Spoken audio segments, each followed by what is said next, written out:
सीएमसीर आपण केमिति अछंती कार्यक्रम अधीन श्रीजुक्त आशीर्वाद बेहेरांकु भेटिले मेयर श्री सुभाष सिंह। कटक महानगर निगम सीएमसीर जनसंपर्कमूलक कार्यक्रम आपण केमिति अछंती अधीन आज कटक महानगर निगमर मान्यवर मेयर श्री सुभाष सिंह ओडिशा क्रीड़ा जगतर विशिष्ट व्यक्तित्व, ओडिशा ओलंपिक संघर पूर्वतन संपादक, ओडिशा क्रिकेट संघर पूर्वतन संपादक एवं कटक महानगर निगमर पूर्वतन चेयरमैन श्री आशीर्वाद बेहेरांकु तांको बासभवन रे साक्षात करिथिले। एही अवसर रे मेयर श्री सिंह श्री बेहेरांको स्वास्थ्यावस्था संपर्क रे पचारे बुझिबा सह तांकर आशीर्वाद ग्रहण करिथिले। ओडिशार क्रीड़ा क्षेत्रर विकास, क्रीड़ावितों प्रोत्साहन एवं क्रीड़ा भित्तिभूमिर सुदृढ़ीकरण दिगरे श्री बेहेरांको अवदानकु स्मरण करी मेयर तांकर दीर्घायु और सुस्थ जीवन कामना करिथिले।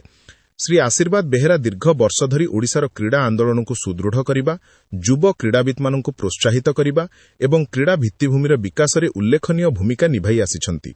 सेहिपरि कटक महानगर निगमर पूर्वतन चेयरमैन भावे मध्य तांकर सेवा एवं नेतृत्व कटक सहरर विकास इतिहास रे स्मरणीय होई रहिछि। आपण केमिति अछंती कार्यक्रम माध्यमरे समाजर विशिष्ट व्यक्तिविशेष, वरिष्ठ नागरिक एवं विभिन्न क्षेत्र में उल्लेखनीय अवदान रखिथिबा गुणीजनक सह साक्षात करी सेमानक सुस्थता कामना करा जाउछि। आजिर एही साक्षात्कार सेही धारारे एक स्मरणीय और प्रेरणादायक मुहूर्त थिला। एही कार्यक्रम रे मान्यवर मेयर श्री सुभाष सिंह सह स्थानीय कॉर्पोरेटर श्रीमती लक्ष्मीप्रिया बेहेरा, कॉर्पोरेटर श्री बसंत बेहेरा, श्री सरोज कर और श्री सोमेन्द्र साहू प्रमुख उपस्थित थिले।